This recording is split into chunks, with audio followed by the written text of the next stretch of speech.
Hey, good morning, everybody. It's Hammer. Today is Wednesday, July 9, 2025. I am here with the daily mortgage rate update, the only place on the web that we get together live each morning, 9:30 a.m. Eastern time, talk about what's going on with mortgage rates and pricing, what's driving the market. Again, this content really is for my mortgage originator friends. However, I do know there's a lot of consumers that actually watch. So if you're a consumer, let me know in the comments that you're a consumer. I'm curious. Would love to see it. So, in the meantime, today we're going to be talking about the reasons we have to celebrate. It seems like yesterday the bond set a bottom. We'll go into more detail about that. The tale of two Kevins for the Fed chair. These are names I don't even recognize. We'll see if you do. And what effect tariffs are having on rates and why. Remember, you can join me live each and every weekday morning, 9:30 a.m. Eastern time as we do the show live. If you're not here this morning or any morning, you can always watch us on the replay. If you do, all I ask, just give me hashtag replay in the comments. Let me know that you were here. I get a lot of views through the analytics, but I like to know when people are actually watching because they want to watch. And the comments and the hashtag replay helps me with that. So remember, don't forget to smash that like button. If you're on Facebook, give me a thumbs up. Maybe tag an originator friend. Also, if you are on YouTube, go ahead and click that thumbs up and subscribe. Remember, your comments drive engagement. Also, I'd like to know what you have to say. So let me know. If you'd like to get a text reminder, I send out a quick text alert when I'm going live. We don't sell your data or anything weird like that.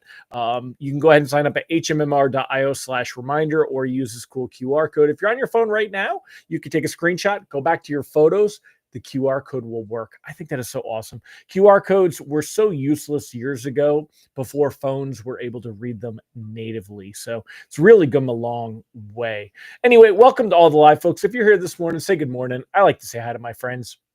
Julie Lawrence, good morning. How are you today? Hope all is well in your world. Mike Morano, good to see you, sir. Mallory Fotiades, I hope you are enjoying your cold plunges. Alison Foy, hello. Jerry Avila, good to see you, sir. Angela Walters, great to have you here. Amy Blauser, good morning. Randy Tinkle, giddy up. I'm going to see you soon in a few days, my friend. I'm excited. Glad to see you. Megan Bissell, Mike Brown, great to have you all here as well. If I didn't mention you, say good morning. Otherwise, let's go ahead and get started. Tom Dedmore slipping in. Good morning, Tom. I see you as you're coming in right under the wire there. All right, so let's go over what we got going on this morning. Quick recap of what happened yesterday afternoon. Let me zoom in on this. I might have to refresh. Oh, no, there it goes. All right. So you can see here, pricing comes out right around 10 a.m. Eastern time. You can see where bonds are right at this level, right around 99.35. And then through the day, we saw some improvement. When things go up, this is good for mortgage bond, or this is good for your mortgage rate sheets. When mortgage-backed security pricing goes up, that's good for us. So we are happy about that. We'll draw a little smiley face, right?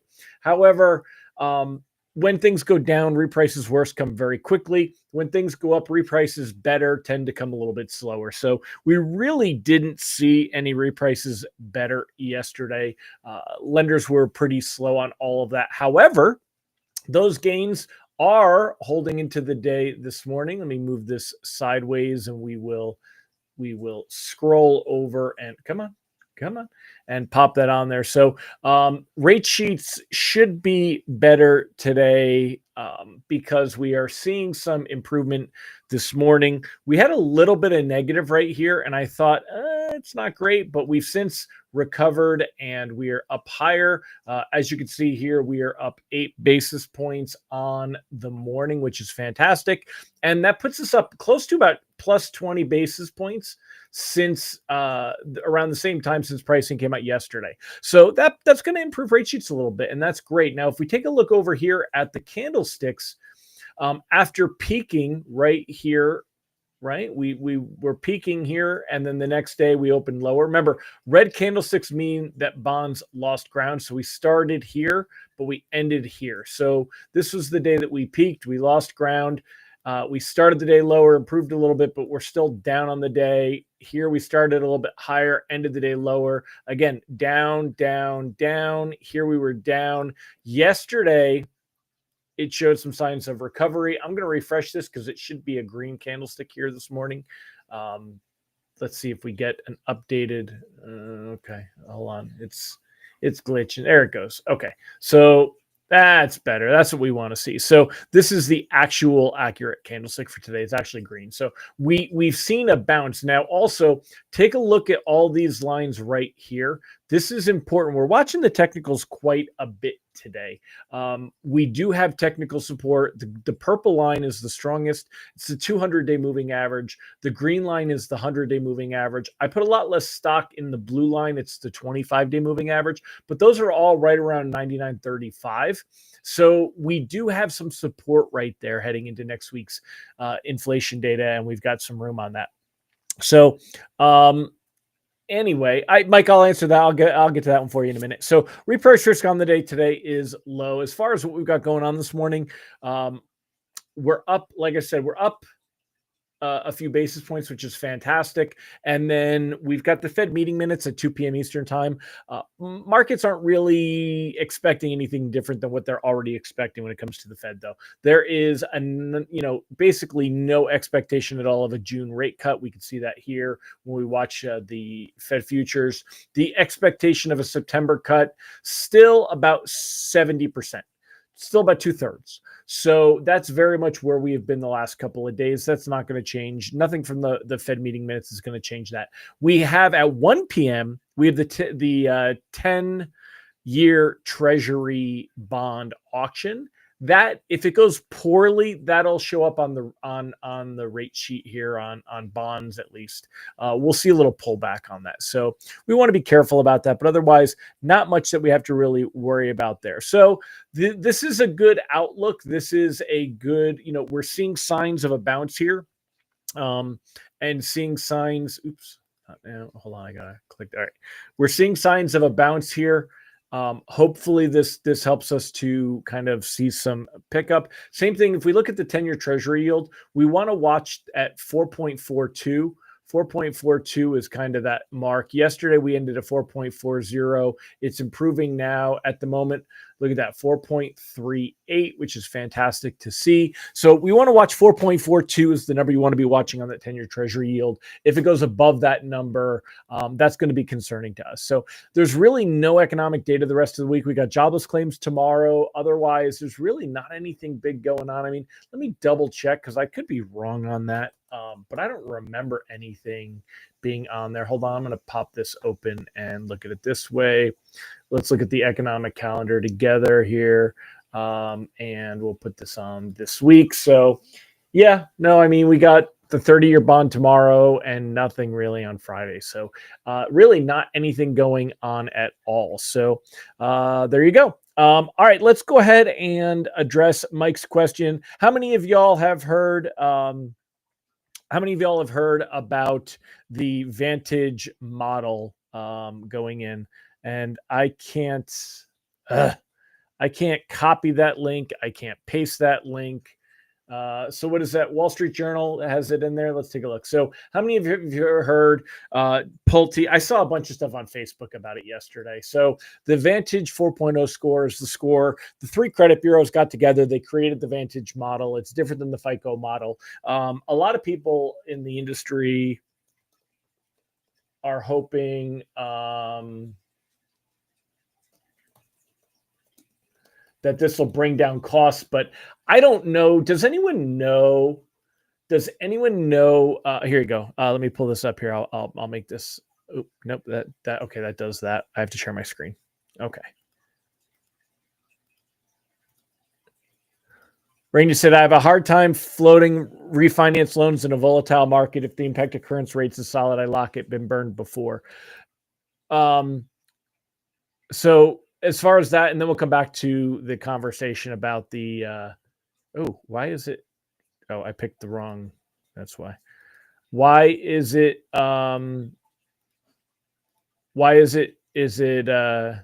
Anyway, I agree, Randy, especially because we don't know what's going to happen with next week's inflation data. It might not go our way. So if you like it, lock it kind of a thing. I would cautiously float today. Let's see how pricing comes out and watch these gains. If they hold, you could squeak out maybe a little bit better pricing this week. How much more? It depends on which way we kind of ebb and flow. So, but if it's risk averse, I've been in a lock stance the last couple of days. It's only today that I'm kind of flipping to an all floating stance. So let me put that on there because I don't have that on there.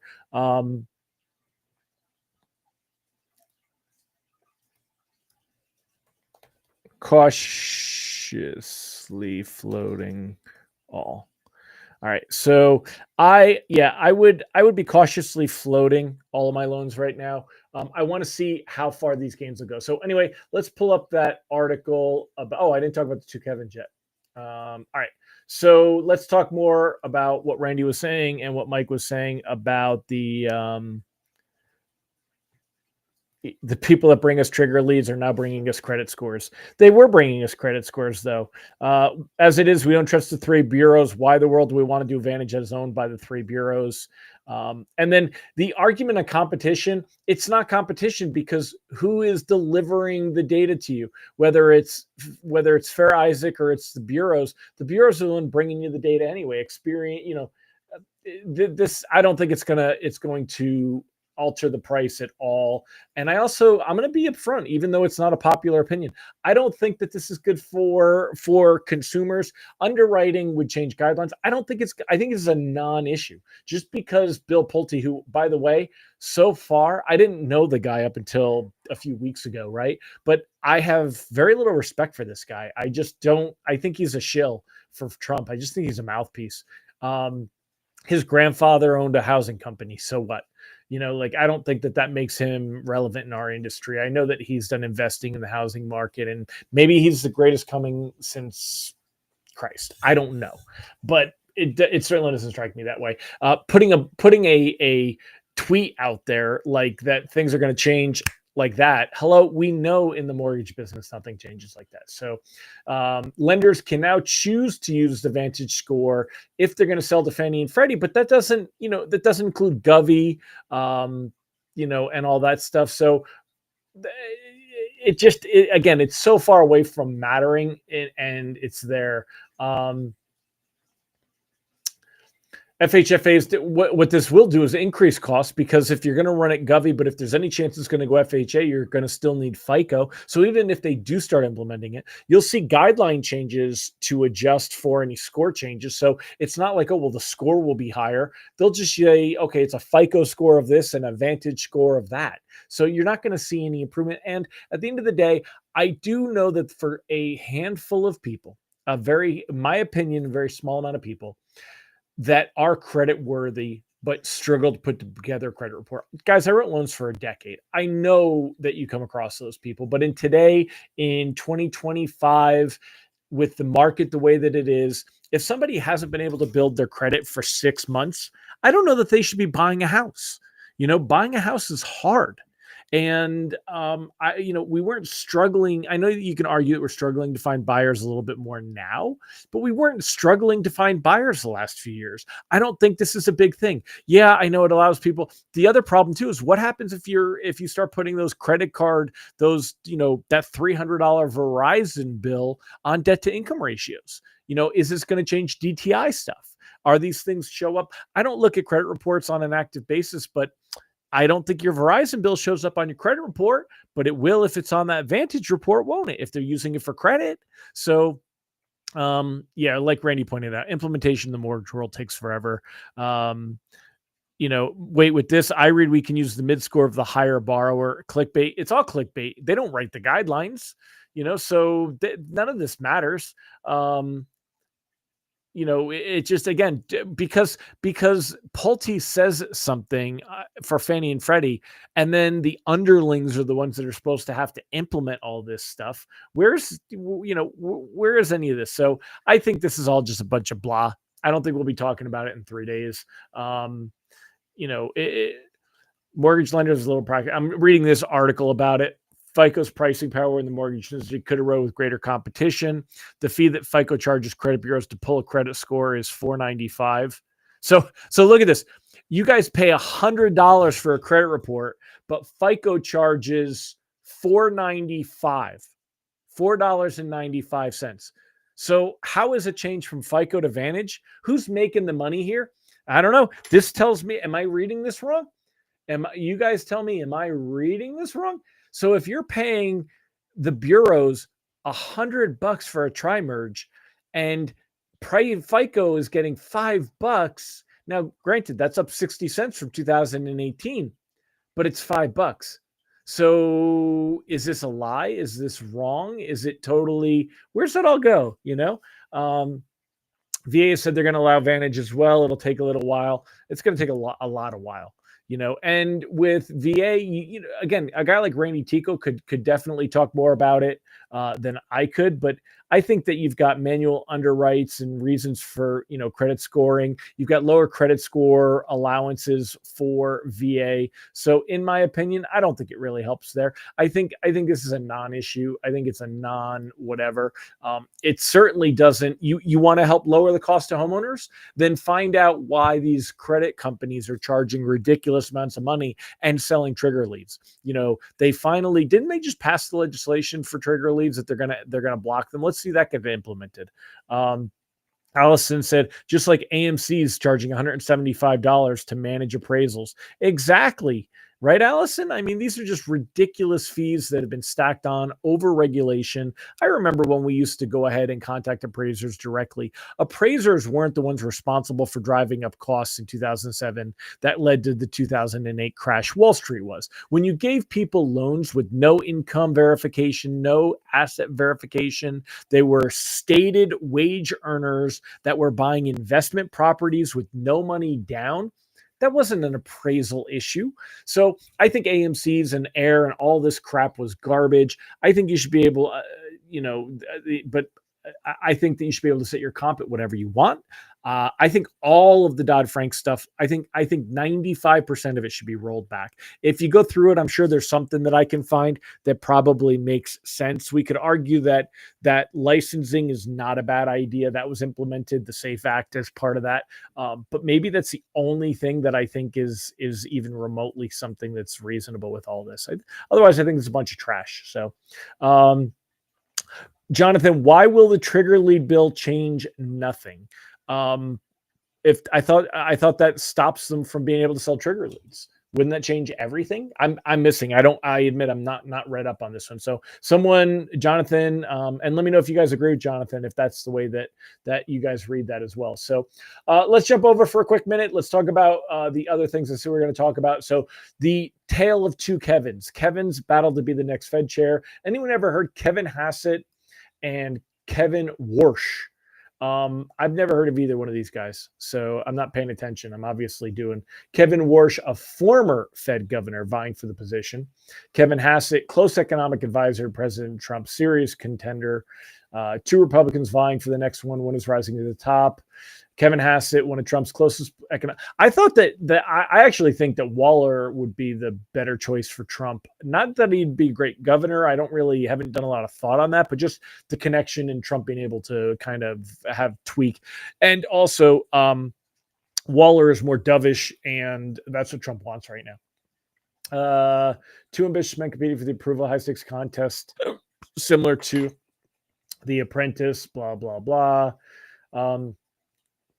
Pulte and his whole argument about the Fed and the renovation of their building. It's a government building. The renovation number is absolutely ridiculous. I had a conversation on Facebook with Tim Hart about this. It's ridiculous. But Pulte, I have no respect so far. He's done nothing to earn my respect. He babbles a bunch of stuff, but I haven't seen him really do anything. Again, we're going to implement Vantage. Okay. Yeah.